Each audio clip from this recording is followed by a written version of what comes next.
আসসালামু আলাইকুম এভরিওয়ান। আমার কাছে এই স্পাগেটি রান্নার রেসিপিটি অনেকেই চেয়েছেন, জন্য আমি ফার্স্টে কিছু চিকেন টুকরো টুকরো করে কেটে নিয়েছি। মধ্যে ফার্স্টেই দিয়ে দিব কালো গোলমরিচের গুঁড়ো, আপনাদের নিজেদের আন্দাজ মতো লবণ দিয়ে দিবেন। পর আমি যেই সয়া সসটা ব্যবহার করি সেটা হচ্ছে সজীব সয়া সস।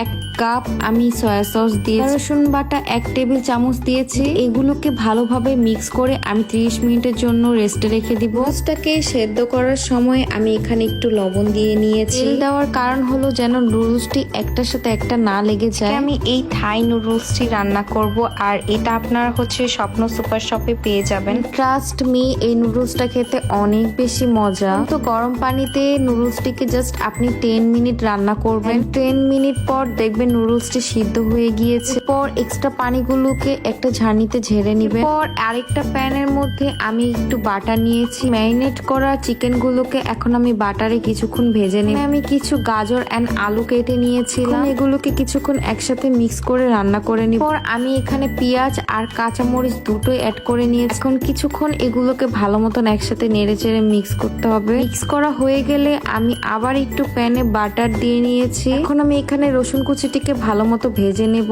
একটু ব্রাউন হওয়ার পরে আমি এখানে ডিম অ্যাড করেছি। ছাড়া নুডলস একদম আনকমপ্লিট। সবগুলো আমি একসাথে মিক্স করার পর গোলমরিচের গুঁড়ো দিয়ে নিয়েছি। এরপর আমি চিলি ফ্লেক্স দিয়ে নিই। চিলি ফ্লেক্সটা হলো আপনার খাবারটাকে আরো অনেক বেশি স্বাদ বাড়িয়ে দেয়, আর আমি একটু স্পাইসি খেতে পছন্দ করি, এই জন্য চিলি ফ্লেক্সটা আমি একটু বেশি দিয়েছি। নুডলস এর ভিতরে একটা মশলা থাকে, এই মশলাটাও আমি অ্যাড করেছি। এখন নুডলসটা ঢেলে একদম সবকিছু একসাথে মিক্স করতে হবে।